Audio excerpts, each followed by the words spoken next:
there it is. Okay. Stand by.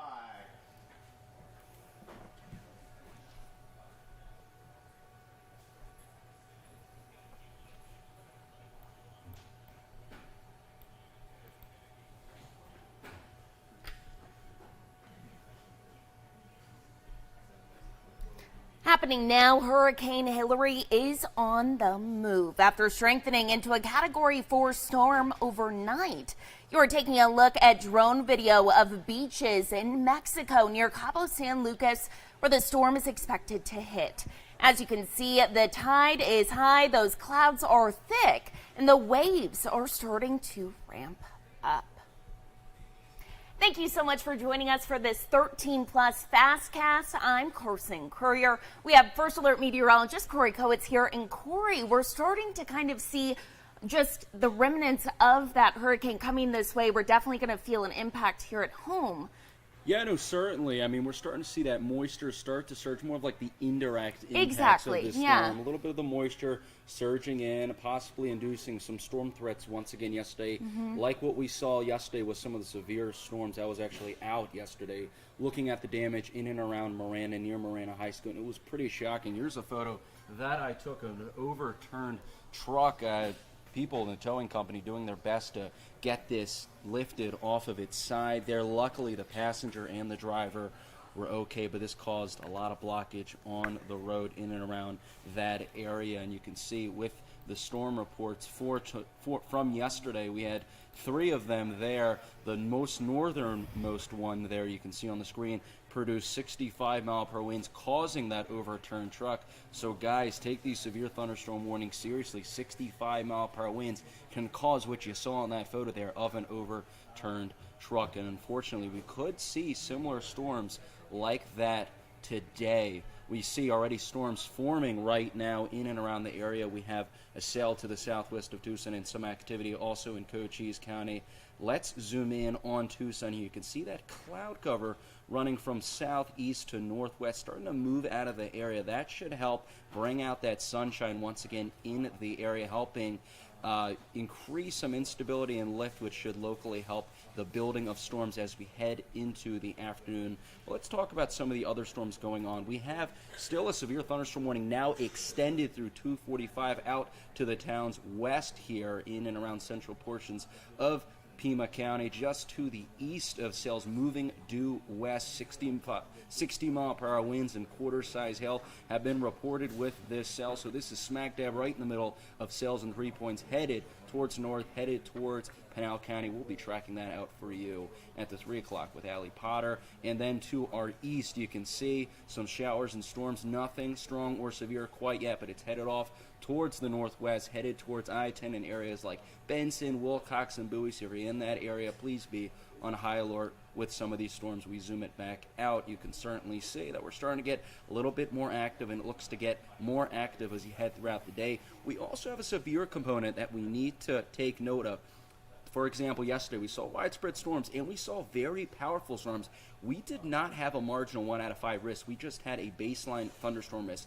So the Storm Prediction Center is telling us that today is a little bit more likely that we could see very strong and severe storms, with the main threat being wind. So please keep aware of that, and you can see it really encapsulates the entire state. Let's take a look into the future with your future radar. At around 4 o'clock, you can certainly see these storms become a lot more widespread, moving from the southwest to the northwest, now more en route for Tucson. The impacts could be felt here, according to this model, around 4 or 5 o'clock in Santa Cruz County and eastern portions of Pima, sweeping through the area, impacting areas possibly in your commute home during rush hour, in and around the dinner time hour. Then weakening with these storms clearing up. It's still leaving behind a bit of moisture, some showers, and maybe a few storms embedded in here during the overnight hours. And really, still some showers still in and around that area through the overnight hours. So again, this is going to be a storm and shower threat like yesterday through the overnight hours, and again, it takes till about the early morning hours of tomorrow for most of us to clear out. But you can see a lot of the cloud cover moving in and some showers moving in for tomorrow.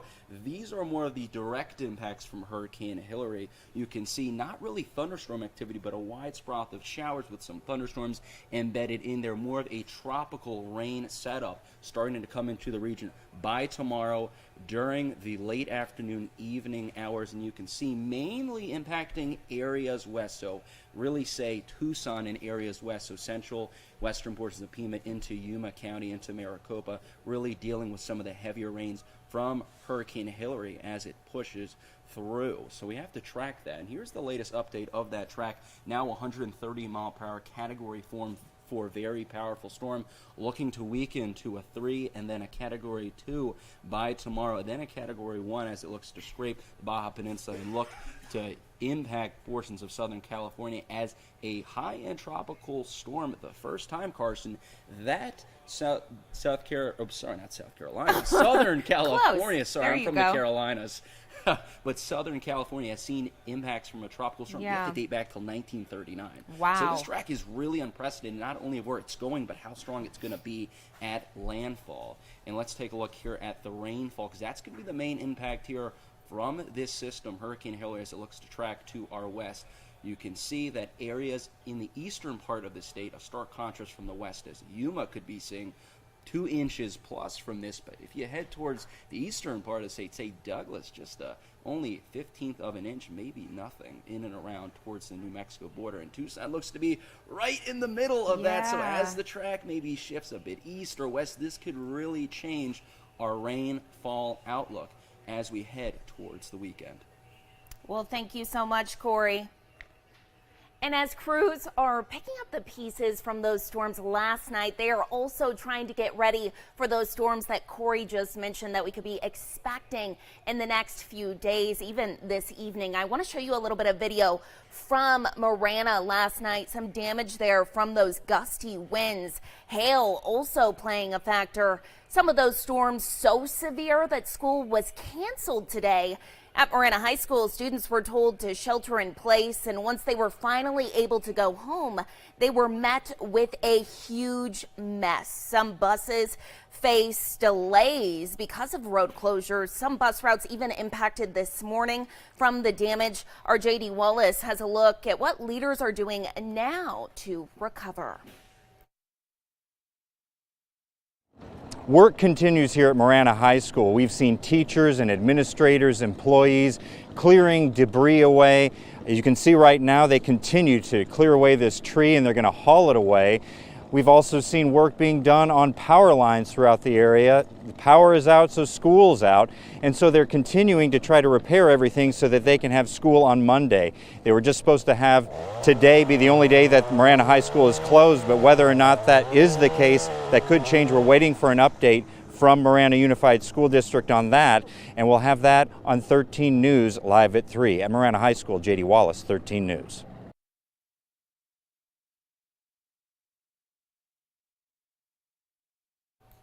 And taking a look now to Maui. Of course, we are continuing to update you on the search and rescue efforts there. Now, for the first time since those fires started more than a week ago, we did not see the death toll go up overnight.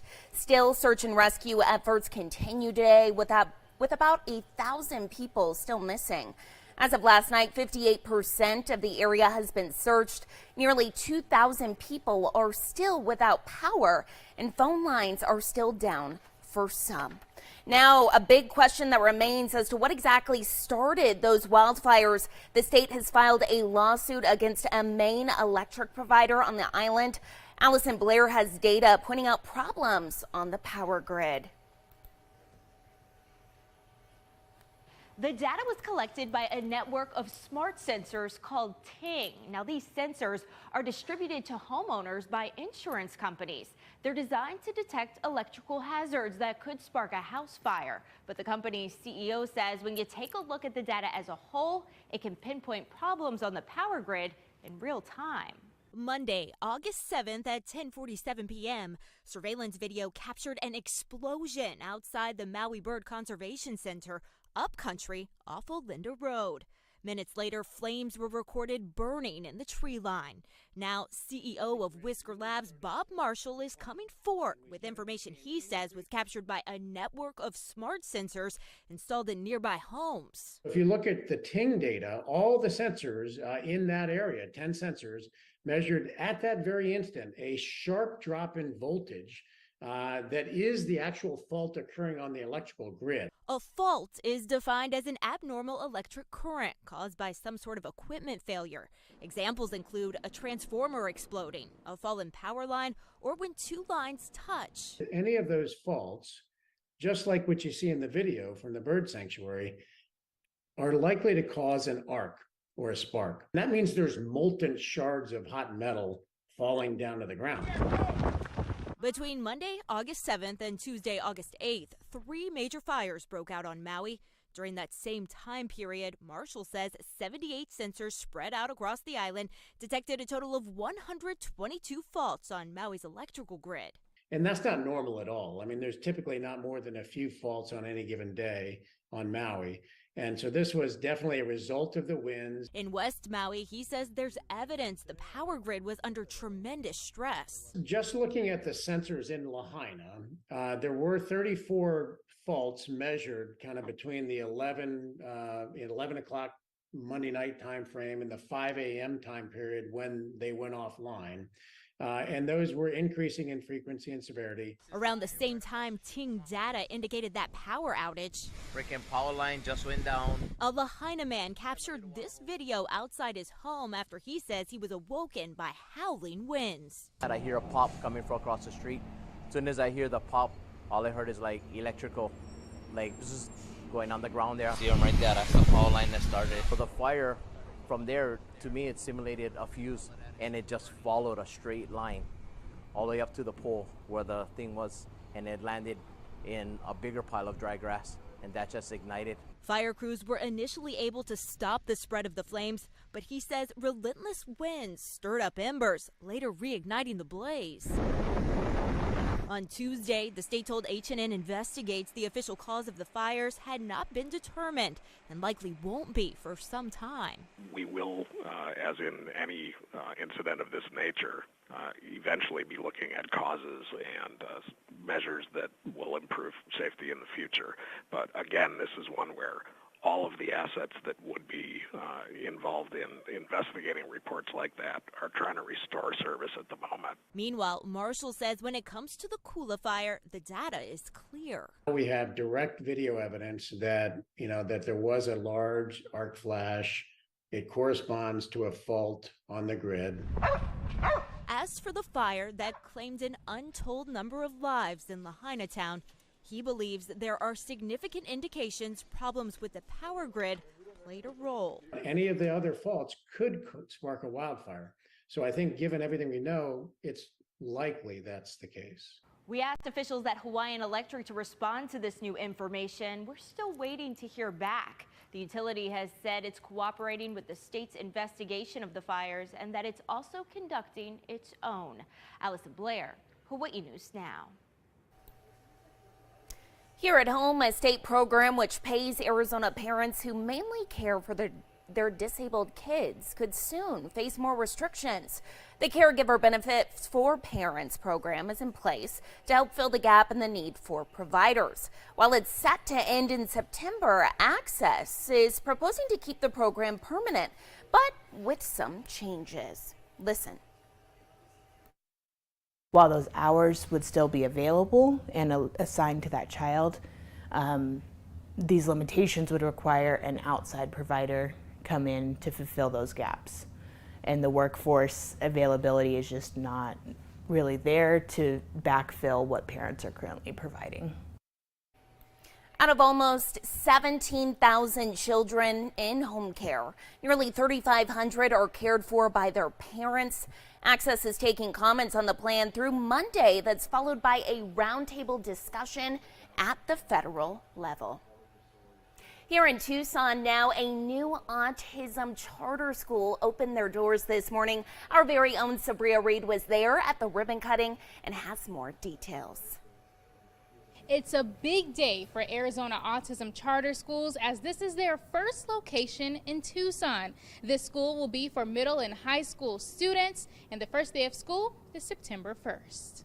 3, 2, 1! Organizers tell me this school is necessary for our area. That's because there's a high demand for a specialty charter school, especially here in Tucson. This school is a free charter program focusing on STEAM, a smaller class size, and even has outdoor space for ideal projects. If this school fits your family, there's still time to register your child for the 2023-2024 school year. So this is our first campus outside of Metro Phoenix. We have 3 campuses in Metro Phoenix, and we've been around for 10 years. But our mission was always to serve students with autism and their families across Arizona and beyond. So being here in Tucson is a dream come true because we are here to be a solution for families of kids with autism. If this school fits you and your family, it's located near 22nd Street and Swan. Reporting in Midtown, Sabria Reed, back to you. And we have a fun story coming out about a new, unique opportunity in downtown Tucson that offers pickleball. Our Shelby Slaughter has a look. If you've tried to reserve a pickleball court here within the last year, you know just how difficult it can be. Soon there'll be 5 new courts for you to play here in downtown Tucson. We'll have more coming up for you at 6 o'clock.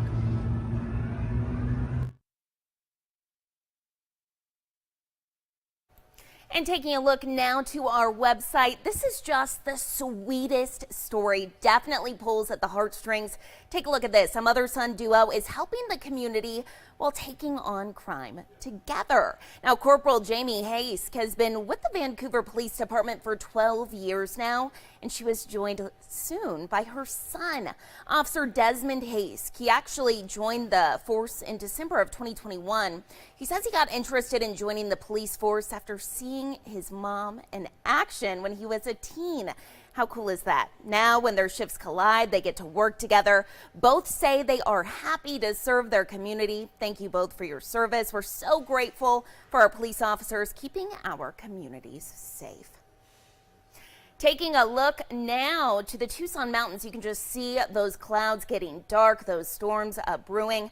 As Corey just mentioned, we could possibly see some spotty storms this evening, so definitely tune in to 13 News Live at 3. Our very own Allie Potter will give you an update on the radar, what's happening now. Thank you all so much for watching. Tune in for another 13 Plus FastCast coming up tonight at 7:15.